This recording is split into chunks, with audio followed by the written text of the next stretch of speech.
I've seen comments over the past year asking if I'm going to make more tutorial content, and the answer is probably not.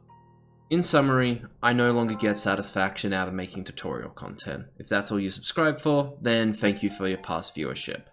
The rest of the video is going to be on why I no longer get satisfaction out of making tutorial content.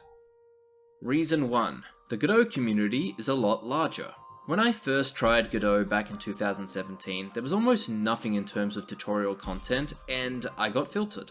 When I tried Godot again back in 2020, there was finally enough tutorial content for me to successfully onboard with the engine. But there were still a lot of gaps with simple mechanics having no video tutorials. So when I came across a gap, I would make a quick video as a way to give back to the community. But the Godot community in 2024 has entered the choose your teacher phase, which means that in most areas we have reached tutorial saturation. And this is a really good thing for the community, but I no longer find the obvious gaps that I once did. And because of that, I don't see the obvious value add of creating tutorial content for the engine. Reason 2. I've forgotten what it's like to be a newbie. I made my Vampire Survivors tutorial series when I still remembered what it was like to be a noob at the engine. A criticism I hear about people who make tutorials is that a lot of them have never finished a real game and their code sucks. Often with the parroted phrase, the blind leading the blind, or those who cannot do, teach. I think the people who say this completely overlook the most important part of what makes a good beginner tutorial. It needs to be easy to understand. As you get better at something, what you think is simple is actually really complicated for those starting out. I had a lot of the newbie pain points still fresh in my mind back in 2022. In 2024, I feel disconnected from what it's like to learn Godot for the first time.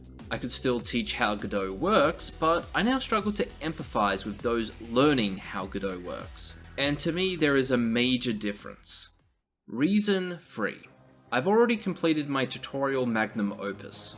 An early goal of mine was to make the tutorial that I wish I had when I started Godot, and I succeeded in achieving that goal.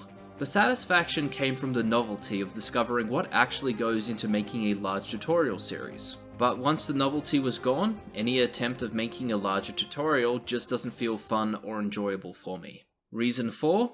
I want to be a game dev with a YouTube channel, not a game dev YouTuber.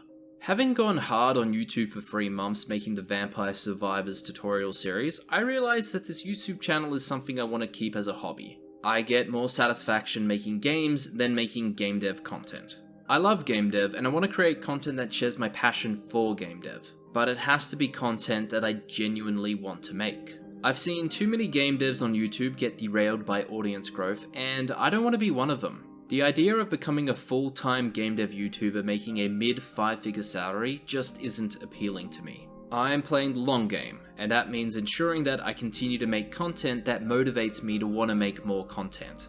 I know this will be disappointing to some of you, but I really like the style of content I've been making since the Fixing a Terrible Upgrade video. At the moment, these mid-length, mid-effort videos are what I want to create. I do want to succeed, but I have to succeed in a way that I know I can repeat long term. And that's why I don't make tutorials anymore.